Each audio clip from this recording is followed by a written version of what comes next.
Sindh university में रात देर ताईं सिक्योरिटी गार्डन पारां शागिर्दनि ते तशद्दुद करे खेनि रतो रत करण वारे वाक़े ख़िलाफ़ शागिर्दनि पारां एहतजाज कंदे खेनि हटाइण जो मुतालबो कयो। सिंध यूनिवर्सिटी जामशोरे में रात देर ताईं फिज़िक्स शोबे जा शागिर्द अमजद जतोई ऐं परवेज़ बोदार जामशोरे शहर जे होटल ते मानी खाइण वञी रहिया हुआ त यूनिवर्सिटी अंदर बैरो ऑफ करिकुलम वारे चौकोट प्राइवेट सिक्योरिटी गार्डन पारां शागिर्दनि खे रोकियो वियो, जंहिं तां शागिर्दनि गार्डन विच में ॾंद चक थी ऐं गार्डन पारां शागिर्द अमजद जतोई खे मुबैना रिपीटर जो बट हणी रतो रत कयो वियो। अहिड़े वाक़े बाद शागिर्द अलायंस ते सॾ ते वॾे तइदाद में शागिर्दनि पारां राति 12 वॻे खां हॉस्टल गेट अॻियां धरणो हंयो। हिन मौक़े ते शागिर्दनि मीडिया सां ॻाल्हाईंदे चयो त हॉस्टल में कैंटीनूं बंदि हुजण करे जामशोर शहर मां मानी खाइण पए वियासीं त रस्ते में प्राइवेट सिक्योरिटी गार्डन रोकियो ऐं बदकलामी कई, जंहिं तां ॾंद चक थी ऐं गार्डन तशद्दुद कयो।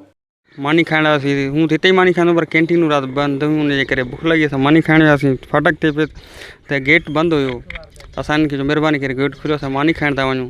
हिननि असां सां बदतमीज़ कई, गारगन कई ऐं पोइ 5 ॼणा आया ऐं असां ते मुसलसल तशदुद कयूं ऐं रतो रत करे छॾियूं। गार्डन जिन असां शागिर्द साथी ते तशद्दुद कयो आहे उन्हनि खे फौरी तौरु उन्हनि ते क़त्ल जी FIR दाख़िल कई वञे, उन्हनि क़ातिलाणो हमिलो कयो आहे। उन सां गॾोगॾु जेको सिक्योरिटी इंचार्ज आहे रफ़ीक बिरोही उनखे हटाए उन ते पिणु FIR दाख़िल कई वञे। हिनजो ॾाढो इहो जुबर जे बुनियादनि ते थिए थो। असांजो अहिड़ो को ग़ैर आइनी को मुतालबो न, असां पंहिंजे हक़ लाइ वेठा आहियूं हिते। असां कंहिं बि शइ कंहिं तंज़ीम सां तालुक़ु न आहे, असांजो तालुक़ु सिर्फ़ु पंहिंजे हक़ लाइ, सिर्फ़ु पंहिंजे राइट लाइ। कंहिं बि सियासी जमात या कंहिं बि शइ सां असांजो को बि तालुक़ु न आहे।